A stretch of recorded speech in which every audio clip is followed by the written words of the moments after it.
Hi guys, today I will explain how to change currency in Trust Wallet.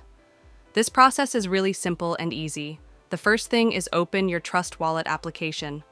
Once it will be open, this one is the official page of my Trust Wallet application. And here you will see multiple options like sender receive, selling, and history. But here you will not find that option.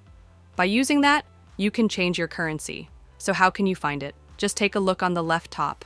Here you can see the setting icon, just click on it. Once you will click on your setting.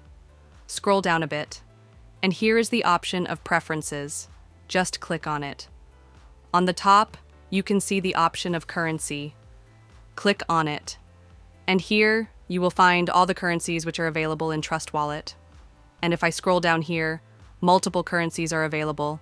And also, if you are facing any difficulty in finding your own currency, then click on this option of search currencies. And here, write your currency. And once you find, you can select that.